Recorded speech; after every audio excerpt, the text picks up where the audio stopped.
Vote चोर को अब और वोटों की चोरी नहीं करने देंगे। बताइए कि दिल्ली में एक चोर बैठा हुआ है जो आपके वोटों की चोरी कर रहा है। कि जागते रहने की आवाज लगाने वाला लूटने वालों को होशियार भी कर सकता है। पहले दिन से नारा लगाया कि देश के खजाने की चाबी मुझे सौंप दो, मैं देश नहीं लूटने दूंगा, चौकीदारी करूंगा। जाके राज खुला जब राहुल गांधी जी ने राज खोला कि वो चौकीदार है, असल में वही चोर है। और सब चुराते चुराते उसने आपका वो हक चुराना शुरू किया जो सबसे बड़ा हक है इस हिंदुस्तान के किसी भी शहरी का, आपके वोट देने का अधिकार। कोई खुशबू न कोई फूल न कोई रौनक, कोई खुशबू न कोई फूल न कोई रौनक, उस पे कांटों की जहालत नहीं देखी जाती। हमने खोली थी इसी बाग में अपनी आंखें, हमसे इस बाग की हालत नहीं देखी जाती। जिस लोकतंत्र का, जिस जमहूरियत का पूरी दुनिया में ढिंढोरा पीटते रहे हैं हम कि हम दुनिया का सबसे खूबसूरत लोकतंत्र हैं, उस लोकतंत्र को कुचलने के लिए, उस जमहूरियत को पामाल करने के लिए दिल्ली के इक्तदार पर बैठा हुआ हाकिम एक नई तरकीब लेकर के आया है कि लोगों से उनके वोटों की चोरी कर ली जाए। और इतना सलीके से वोट चुराया गया, इतना सलीके से झूठ बोला गया, इतना सलीके से आंख में धूल झोंकी गई कि पूरे देश में वो इलेक्शन जीतते रहे। और हम सब हैरत में थे। कई स्टेट, हरियाणा हो, महाराष्ट्र हो, या पार्लियामेंट के इलेक्शन में कई सारी सीटें हो उत्तर प्रदेश में, हमें लगा कि जमीन पर जो माहौल है ही नहीं वो रिजल्ट में कैसे दिख रहा है। मैं सैल्यूट करूंगा leader of opposition Rahul Gandhi ji को, जिन्होंने इस पर महीनों रिसर्च किया और रिसर्च करने के बाद एक सीट को उन्होंने मॉडल बनाया। बेंगलुरु सेंट्रल कर्नाटका की एक सीट है जहां हमारा दोस्त, हमारा साथी मंसूर चुनाव लड़ रहा था। वो सारी असेंबलीज में जीतता हुआ आया। महादेवपुरा एक असेंबली है जहां वो बड़े मार्जिन से चुनाव, उस असेंबली में हारा और उसकी वजह से वो लोकसभा का चुनाव हार गया। राहुल गांधी जी ने इस पर पूरा रिसर्च किया और रिसर्च करने के बाद जब एक दिन उन्होंने कहा कि मैं एटम बम फोड़ने चल रहा हूं, मुझे याद है कि हम कुछ लोग राहुल जी से मिलने के लिए उस दिन 10 जनपद में थे, तो वहां उन्होंने एक छोटा सा प्रेजेंटेशन उस प्रेस कॉन्फ्रेंस से पहले हम लोगों को दिखाया था और बताया कि किस तरह से जमहूरियत में वोट चोरी की जा रही है। मैंने कहा सर ये वोट चोरी नहीं है, बल्कि ये तो वोटों की डकैती है जो सरकार कर रही है। और राहुल जी ने उसके बाद जो पूरे देश में एक मोमेंटम खड़ा किया, मैं उसके लिए उनको सैल्यूट करूंगा। और इंडियन यूनियन मुस्लिम लीग के जो यूथ विंग के साथी हैं उनको सैल्यूट करूंगा कि वो केरला से चल करके दिल्ली के जंतर मंतर पर जो सिंबल है प्रोटेस्ट का इस देश में, ये जो जगह है वो देश को एक नई दिशा और दशा देती है, यहां से एक मैसेज जाता है। तो आईयूएमएल के साथियों ने यह फैसला किया कि वो दिल्ली के जंतर मंतर पर आएंगे और लोकतंत्र को बचाने के लिए एक यहां पर प्रोग्राम करेंगे, लोकतंत्र की महफूजियत के लिए एक मार्च करेंगे। और आज आप बड़ी तादाद में इस तपती दोपहरी में भी यहां इकट्ठा हैं। मुझे हुक्म हुआ साथियों का कि आपको हाजिर होना है। मैं पंजाब के कांग्रेस पार्टी के साथियों के साथ एक मीटिंग में था, लेकिन मुझे लगा कि यह मेरा फर्ज है कि मैं हाजिर हो जाऊं। महान बादशाह सिकंदर ने जब यूनान फतेह किया तो जीत का जश्न मनाने के लिए वो शहर की सड़कों पर निकला, तो उसने देखा कि पूरा शहर उसकी जीत का जश्न मना रहा है, लेकिन एक फकीर इंसान सड़क के किनारे बेसुध होकर के चादर तान के सो रहा है। सिकंदर अपने घोड़े से जा रहा था, उसने देखा कि शहर जश्न मना रहा है, एक आदमी अकेला सड़क के किनारे बेखबर सो रहा है, उसको कोई परवाह ही नहीं। सिकंदर को गुस्सा आया। सिकंदर अपने घोड़े से उतरा और उतर करके उस सोते हुए फकीर के पास गया और गुस्से में उसे जोर की एक लात मारी और लात मार के कहा कि क्यों रे फकीर, मैंने यूनान फतेह कर लिया, लोग जश्न मना रहे हैं और तू सो रहा है। उस फकीर ने उनींदी आंखों से सिकंदर की तरफ देखा और देख करके कहा कि शहर जीतना बादशाहों का काम है, लेकिन लात मारना गधे का काम है। तो क्या खुदा की कायनात में इंसानों की इतनी कमी हो गई है जो उसने बादशाहत गधे के हाथ में सौंप दी जो लात मार रहा है? दरअसल जमहूरियत में जब वोटों की डकैती होती है, वोटों की चोरी होती है, तो वो सिर्फ आपके एक वोट की चोरी भर नहीं है, वो आपके उस हुकूक की चोरी है, उस हक की चोरी है जिसका फर्ज था कि हुकूमत पूरा करे। वोट चोरी के मसले को आप ऐसे समझिएगा कि आज स्टूडेंट्स के पेपर लीक हो रहे हैं, उनको नौकरियां नहीं मिल रही हैं, वो स्टूडेंट्स जो सड़कों पर अपना हक मांगने के लिए उतर रहे हैं तो उन पर लाठियां बरसाई जा रही है। यही हुकूमत बरसा रही, क्योंकि वो जानती है कि हम कितनी भी लाठियां स्टूडेंट्स पर बरसा लें, हम तो जीत ही जाएंगे वोट चोरी करके। इसलिए उन्होंने आपके हुकूक चोरी कर लिए, आपकी नौकरियां चोरी कर ली, आपका अनाज चोरी कर लिया, आपकी दवाइयां चोरी कर ली और धन्ना सेठों को दे दिया।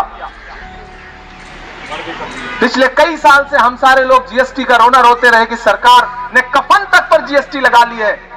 अब जाकर के हमारी फाइनेंस मिनिस्टर की आंख खुली तो एक दिन उन्होंने ऐलान किया कि हम रिड्यूस करने जा रहे हैं। तो साथियों, ये लड़ाई बहुत बड़ी है और बिहार में हमने इसको अपनी आंखों से देखा है कि राहुल गांधी जी ने और पूरा इंडिया ब्लॉक ने जिस तरह से वोटर अधिकार यात्रा शुरू की और वो बाद में एक इंकलाब में बदल गई।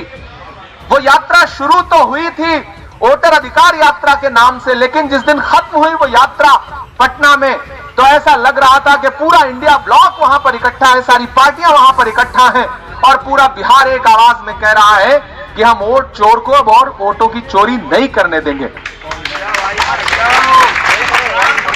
आपका ये जो हक है, इसको किस तरह से बचाया जा सकता है? जब तक आप उठ खड़े नहीं होंगे, जब तक आप अपने हक के लिए बेदार नहीं होंगे और जब तक इस तरह की तंजीमें निकल करके सामने नहीं आएंगी जो पूरे देश में एहतजाज करें, मैं आईयूएमएल के साथियों से भी कहूंगा कि यह कारवां सिर्फ यहीं पर रोकिएगा मत, इसको लेकर के देश के अलग अलग हिस्सों में चलिए, लोगों को बेदार करिए, उनको बताइए कि दिल्ली में एक चोर बैठा हुआ है जो आपके वोटों की चोरी कर रहा है। अगर आप तैयार हो गए, जैसे गांव में आज भी एक चौकीदार है जो रात में सोते हुए पूरे गांव को यह कह के सतर्क करता है कि जागते रहो। राहत इंदौरी ने कभी शेर कहा था कि जागते रहने की आवाज लगाने वाला लूटने वालों को होशियार भी कर सकता है। तो दरअसल ये जो चौकीदार है जिसने पहले दिन से नारा लगाया कि देश के खजाने की चाबी मुझे सौंप दो, मैं देश नहीं लूटने दूंगा, चौकीदारी करूंगा, अब जाके राज खुला जब राहुल गांधी जी ने राज खोला कि जो चौकीदार है असल में वही चोर है और सब चुराते चुराते उसने आपका वो हक चुराना शुरू किया जो सबसे बड़ा हक है इस हिंदुस्तान के किसी भी शहरी का, आपके वोट देने का अधिकार। उस अधिकार को बचाने के लिए राहुल गांधी जी ने बिगुल फूंका है और इंडिया ब्लॉक के बाकी साथी उस लड़ाई में राहुल गांधी जी के कंधे से कंधा मिलाकर के खड़े हैं। मैं पूरी कांग्रेस पार्टी की तरफ से आईयूएमएल के यूथ विंग के तमाम साथियों को दिल्ली आने पर, इस प्रोटेस्ट को करने पर उन्हें मुबारकबाद भी दूंगा पूरी पार्टी की तरफ से और उनसे वायदा भी करूंगा कि आप पूरे देश में जहां भी कहीं इस तरह का कोई भी प्रोटेस्ट प्लान करते हैं, लोकतंत्र को बचाने के लिए कोई भी मार्च करते हैं, तो इमरान प्रतापगढ़ी आपके कंधे से कंधा मिला करके खड़ा मिलेगा। साथियों, दुनिया में कोई भी इंकलाब आता है, कोई भी इंकलाब आता है तो पूरी भीड़ इंकलाब लेके नहीं आती है, चंद मुट्ठी भर लोग खड़े होते हैं और इंकलाब की शुरुआत होती है। महात्मा गांधी जब अकेले अंग्रेजों के खिलाफ खड़े हुए तो दुनिया को लगता था कि इतनी बड़ी ब्रिटिश हुकूमत, जिसके हुकूमत में सूरज नहीं डूबता है, अगर एक जगह सूरज डूबता है तो दूसरी जगह दुनिया के किसी हिस्से में सूरज निकला रहता है, ऐसे अंग्रेजों के खिलाफ महात्मा गांधी एक धोती और एक लाठी में कैसे लड़ेंगे? लेकिन महात्मा गांधी ने दुनिया को वो करके दिखाया कि एक अकेले बुजुर्ग इंसान के सामने पूरी ब्रिटिश हुकूमत को घुटने टेकने पड़े और हिंदुस्तान छोड़ करके जाना पड़ा।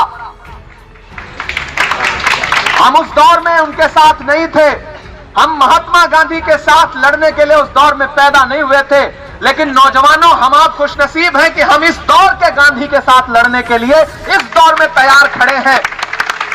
फर्क बस इतना है कि तब पुराने अंग्रेज थे, इस बार नए अंग्रेज आए हैं। जब भारत जोड़ो यात्रा चल रही थी तो लोग मुझसे कहते थे कि इमरान साहब आप राहुल गांधी के साथ चल रहे हैं, आप क्या कहेंगे?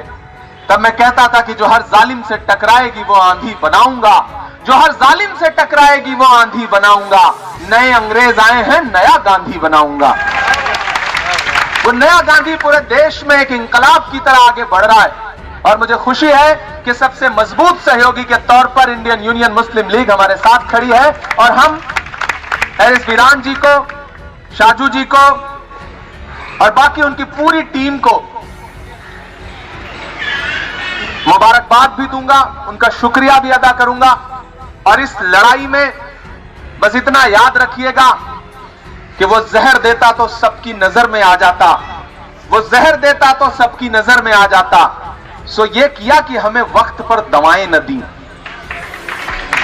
ये चोर अलग तरीके से चोरी कर रहा है, तो होशियार रहिए, जागते रहिए, नजरें खोल के रखिए।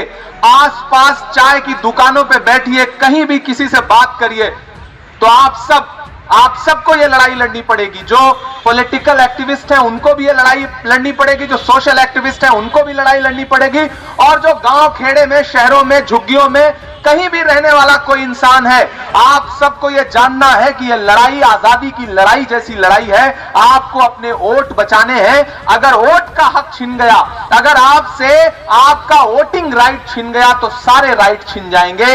आप इस देश के शहरी हैं या नहीं है, हुकूमत यह भी मानने से इनकार कर देगी, आपको इनविजिबल कर देगी। इसलिए अपने हक के लिए, अपने बच्चों के हक के लिए, आने वाली नस्लों के लिए इस लड़ाई को लड़िए। अगर आप लड़ेंगे तो कोई भी बड़े से बड़ी हुकूमत हो, आसपास के मुल्कों में नजर दौड़ा लीजिए, जो बड़ी बड़ी तानाशाही का दावा करते थे, आज हर जगह फैज गुनगुनाए जा रहे हैं। हम देखेंगे, लाजिम है कि हम भी देखेंगे। बहुत शुक्रिया।